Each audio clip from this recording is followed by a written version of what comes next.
I don't feel like I did 5 years ago. I don't feel like I did, before. Or a lot of the things I hear are I'm irritated. I'm irritated with my spouse and my kids, and they're not really doing anything. I just have this like feeling of of irritated of for no reason. Anxiety is a big one. I think anxiety is a big symptom that we don't talk about enough. I think a lot of women actually experience this, but don't really talk about it amongst each other because they don't see that as, oh, that's a perimenopausal symptom. But that's a big one that we can experience of like, you've never had anxiety before, but suddenly you feel very anxious. You can feel anxious just in everyday life. You can feel anxious in social situations. The weight gain is a big one. Many women that come to me will say, I don't feel like myself.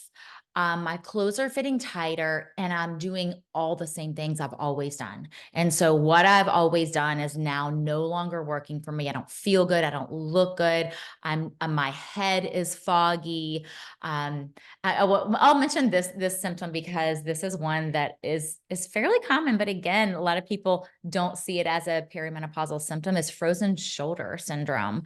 And so when women are like, oh, something's wrong with my shoulder, like my arms, like it's not working right or whatever. And what they'll do is they'll go to see a doctor, and they'll go through all the physical components of what's going on, but it's a hormonal change.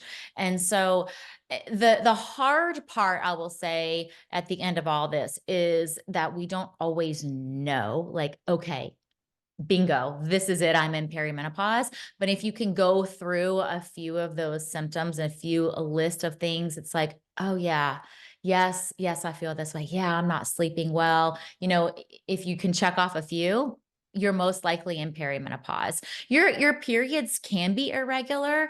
They don't have to be. You can be going through perimenopause and your periods could still be regular, but you're starting to get those symptoms. And so I think the biggest thing to know is that you need to be in tune to your body at any point between early 30s and late 40s. Like we can start going through perimenopause in that time frame all the way up until 50 or so. And we can be in this phase of our life, perimenopause to menopause, for over 20 years. That's a long time. So we need to be in tune to our body. We need to understand some of the symptoms and understand really how to thrive.